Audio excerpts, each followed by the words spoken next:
Esta é a 7ª edição do programa Espiritismo Agora, uma realização da Fraternidade Francisco de Assis e do Centro Espírita André Luiz, da cidade de São Paulo.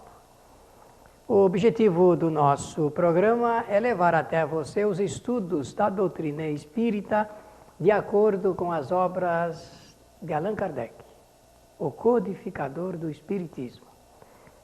Temos recebido e queremos agradecer as inúmeras cartas que têm chegado à nossa produção, cumprimentando pela iniciativa de realizar este trabalho para você. Temos recebido perguntas, indagações, algumas observações e queremos agradecer a todos que estão nos escrevendo. Escreva você também para Espiritismo Agora. Vamos aproveitar a oportunidade deste programa para responder algumas cartas e algumas indagações. A primeira, que foi feita por um número considerável de espectadores, é com relação aos nossos temas, porque nós já estamos na 7ª edição e falamos deles no nosso programa número 1 e número 2. Então nós vamos mostrar para vocês os títulos, os temas que nós vamos apresentar neste nosso trabalho. Vocês estão vendo aqui em nossa tela sinal gráfico aí do nosso livro chamado Espiritismo, Fundamentos Históricos e Doutrinários, de onde sai esse conteúdo do nosso programa, que já é, digamos, uma linguagem moderna referente aos tópicos que nós estamos abordando aqui. Os livros bases, sem dúvida nenhuma, são os livros de Allan Kardec.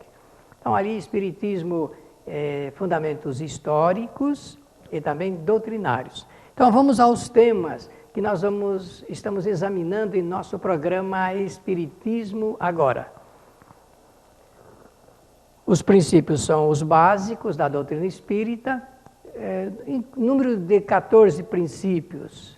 Estamos desdobrando alguns títulos e estamos acrescentando temas relacionados com vários deles, necessários, inclusive o que nós vamos apresentar hoje. O primeiro tema, primeiro princípio fundamental da doutrina espírita é Deus, o Criador. O número 2, segundo princípio básico da doutrina espírita, é a criação, espírito e matéria. Nós vamos envolver dentro desse tema, na criação, as leis naturais, entendê-las para que a gente possa examinar e estudar a contento.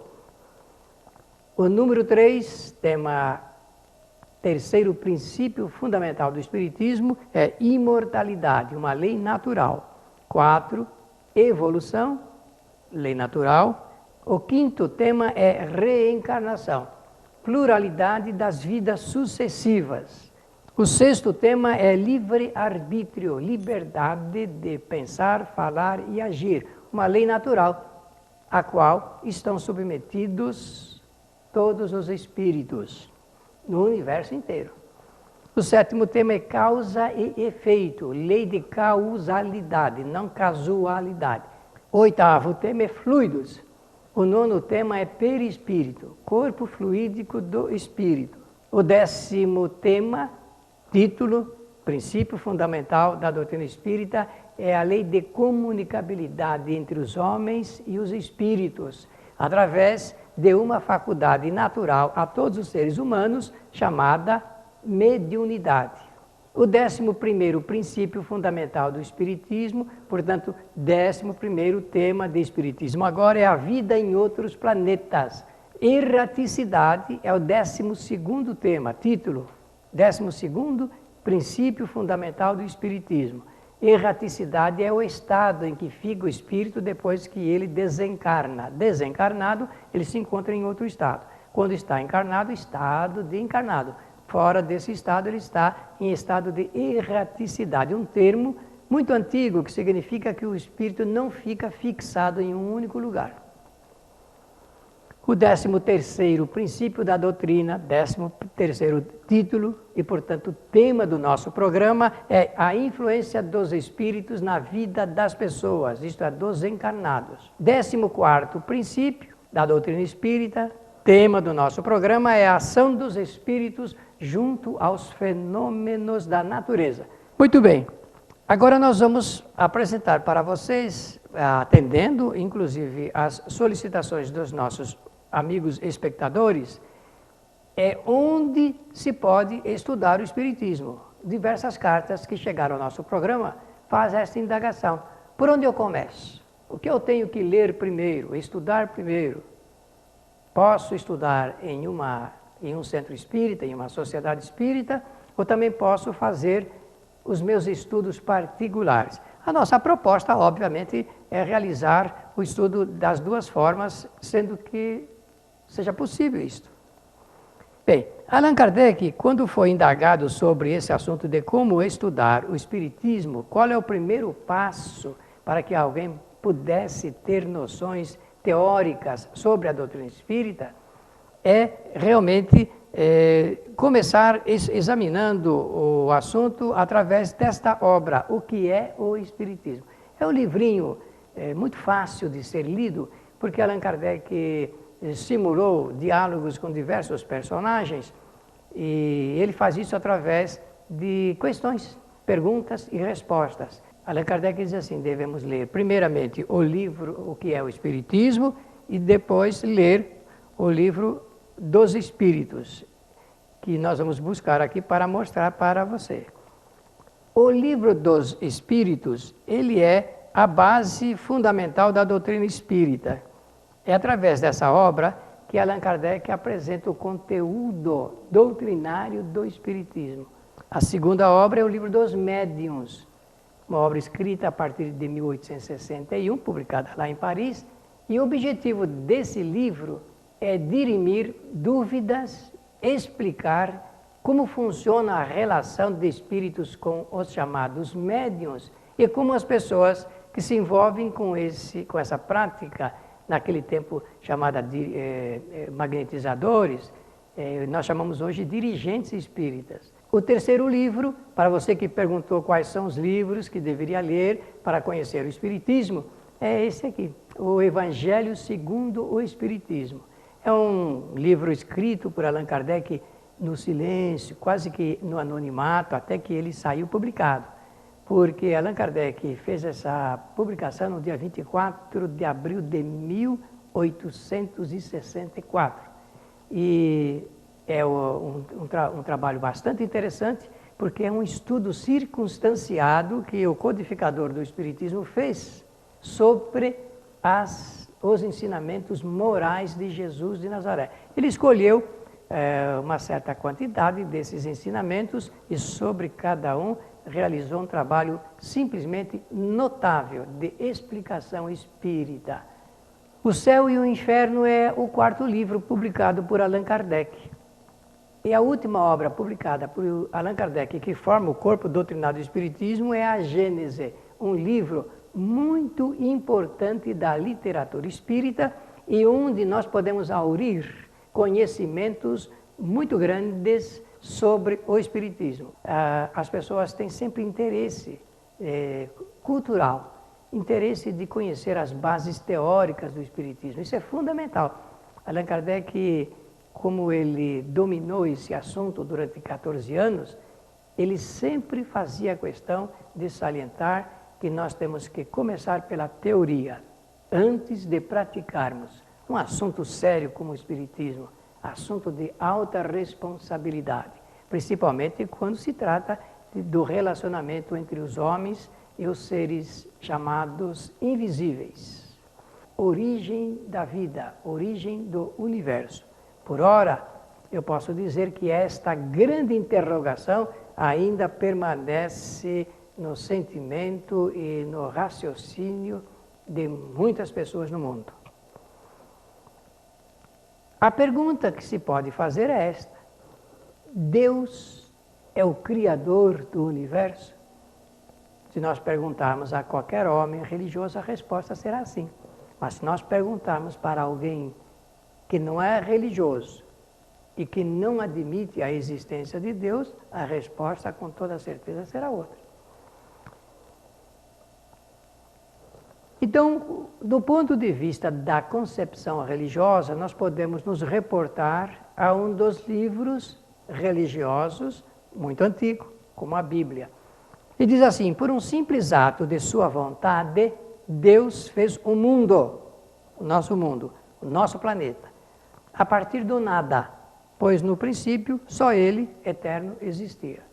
Conta então a Bíblia, que lá no capítulo, no livro chamado Gênesis, Origem de Tudo, que Deus criou o mundo em 6 dias e no 7º descansou. E está entre aspas aí na tela, porque é assim que está também no livro, nesse capítulo. As trevas cobriam o abismo e o Espírito de Deus pairava sobre as águas. É uma forma de apresentar como que a religião está examinando este assunto ligado com a criação. Se me perguntarem se é válido, nesse tempo, apresentar o assunto desta forma, eu direi que sim. Porque é assim que as pessoas aprendiam. É assim que as pessoas poderiam ter um pouco de conhecimento a respeito do funcionamento da vida. E diz mais: no princípio Deus criou os céus e a terra. A terra, porém, estava informe e vazia. E mais está ali no Gênesis. Deus então disse: faça-se a luz. Estão lembrados? Quantas vezes você já leu isto? Mas é preciso ler com cuidado, tentando entender, interpretar o texto de maneira conveniente. E a luz foi feita. Então, Deus, está lá no Gênesis, chamou a luz de dia. E chamou a noite de trevas. Hoje que nós nos acostumamos, depois da invenção da lâmpada elétrica por Thomas Alva Edison, nós podemos hoje entender desse assunto ligado com trevas, com escuridão, com noites. Porque nós sabemos perfeitamente a falta que faz a luz para que possamos identificar, para ver melhor. Nós vamos agora, em Espiritismo, agora fazer um breve intervalo necessário e voltaremos daqui a pouquinho para continuarmos com o nosso programa. Apoio Cultural.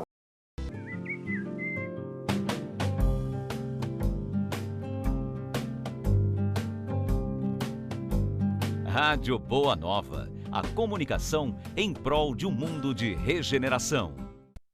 Os livros citados neste programa podem ser adquiridos na Mundo Maior Editora. Acesse mundomaior.com.br.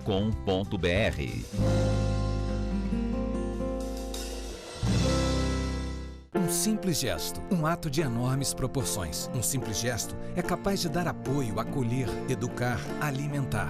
Um simples gesto traz com ele benefícios incalculáveis. Um simples gesto contribui para realizar o bem.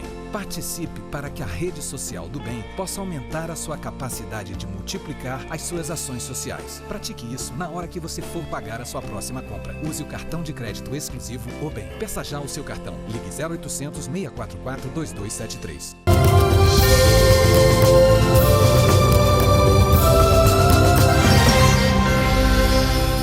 Agora nós vamos ver, dentro desse assunto ligado com a Bíblia, a concepção do universo através desses textos, necessários para ingressarmos depois no estudo espírita, como o Espiritismo apresenta a criação.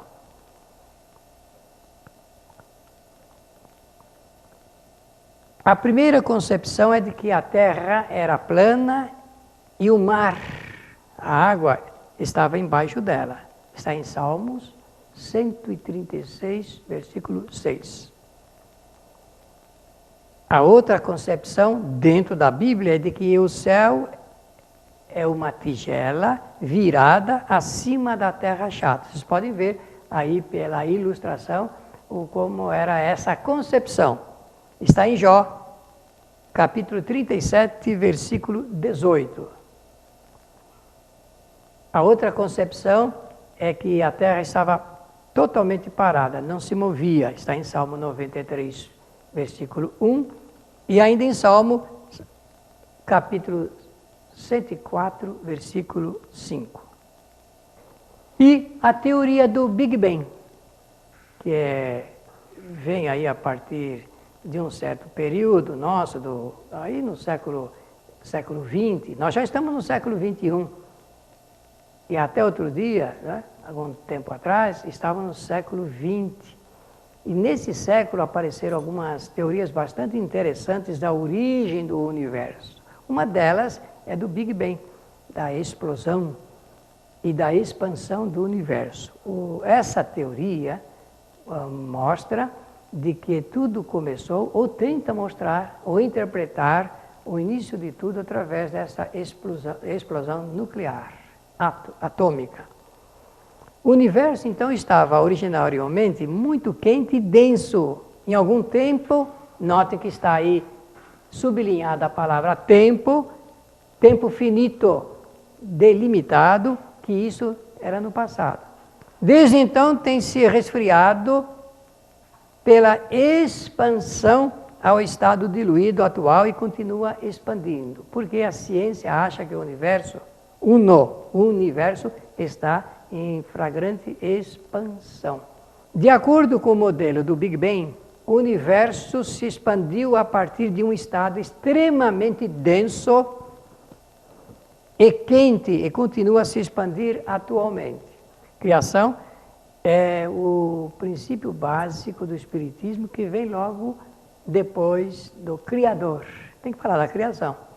Para examinar esse assunto, a criação, segundo o Espiritismo, nós temos que ler, compreender e nos remeter ao livro fundamental, que é o livro dos Espíritos, no capítulo número 2. Então agora, no livro dos Espíritos, a nossa recomendação para você que está nos assistindo, está participando do nosso programa de hoje, é ler o livro dos Espíritos nas questões de números 21 a 43, e depois vai lá para de número 76 até de número 92. Esta leitura, ela é fundamental. Sem esta leitura, sem este estudo e este conhecimento, fica impossível compreender como é que o Espiritismo apresenta a criação.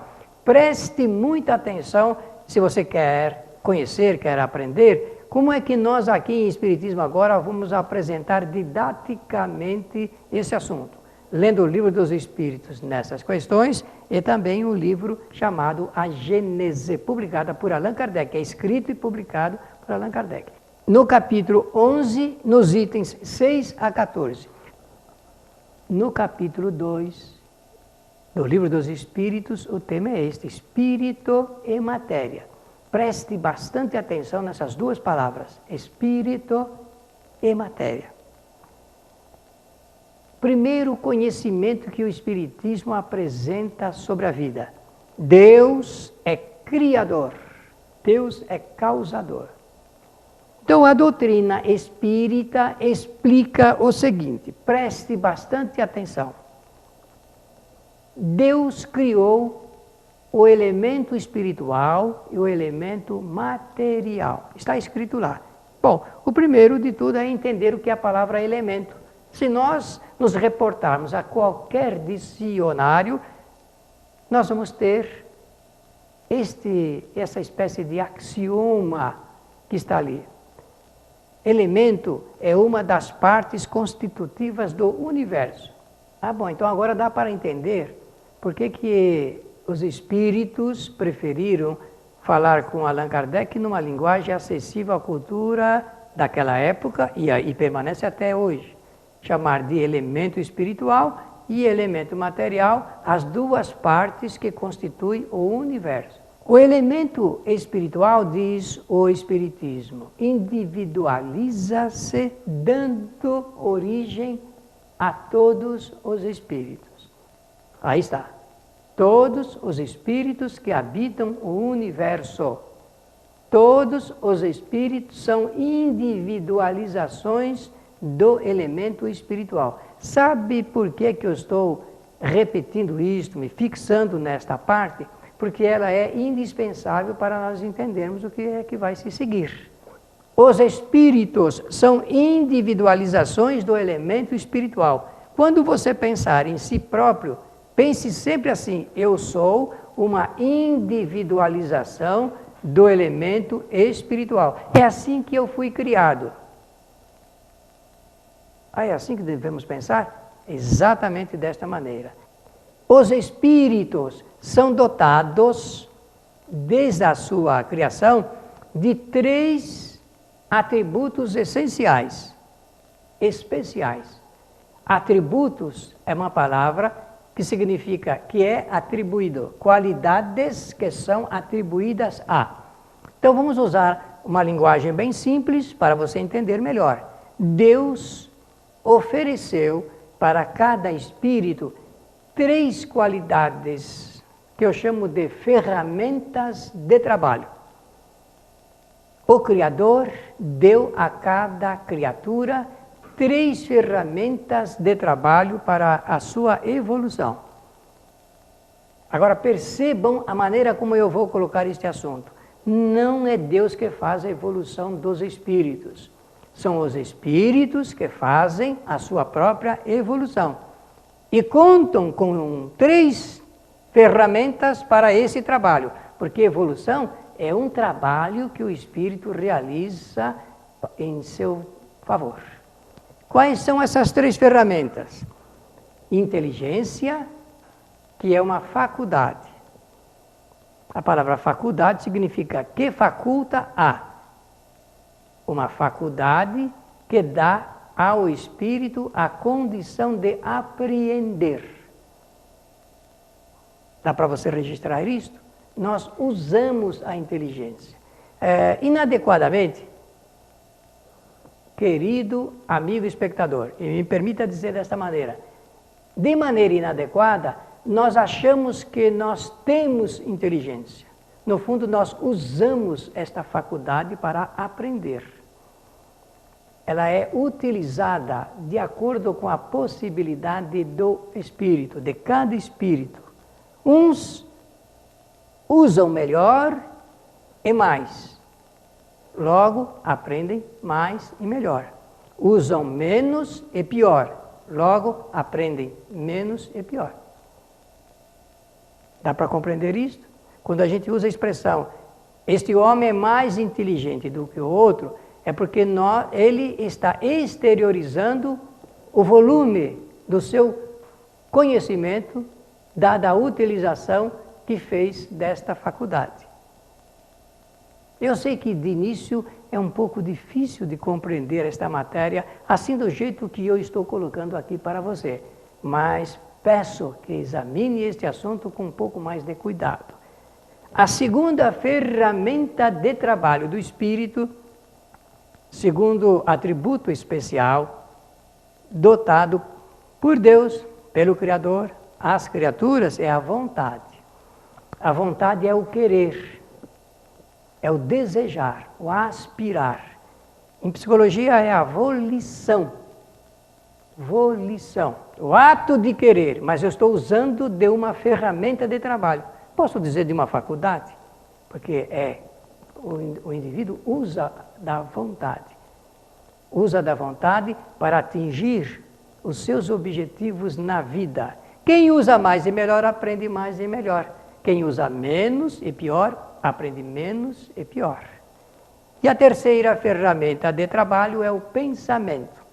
Pensamento é uma qualidade, é um atributo dado por Deus, para que o espírito possa, através desta ferramenta de trabalho, encontrar soluções para o que a vontade determinou. A vontade impõe e o pensamento encaminha para atender ao imperativo da vontade. Todos os espíritos no universo inteiro aprendem usando a inteligência, a vontade e o pensamento.